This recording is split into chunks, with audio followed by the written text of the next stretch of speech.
Бұл алабелін түшөр шеш чычкан капчыгай. Чычкан капчыгайдын ичи азыр жол жабык. Саат 5 болду.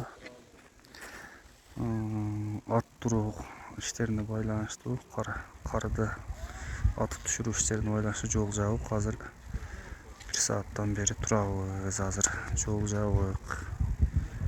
Мынакей. Арагынан дагы бир жагынан дагы жабык.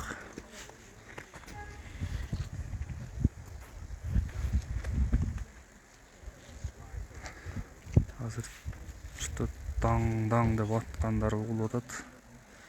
Менимче ошол жактан атып атат, бирок качан ачылары азырынча белгисиз.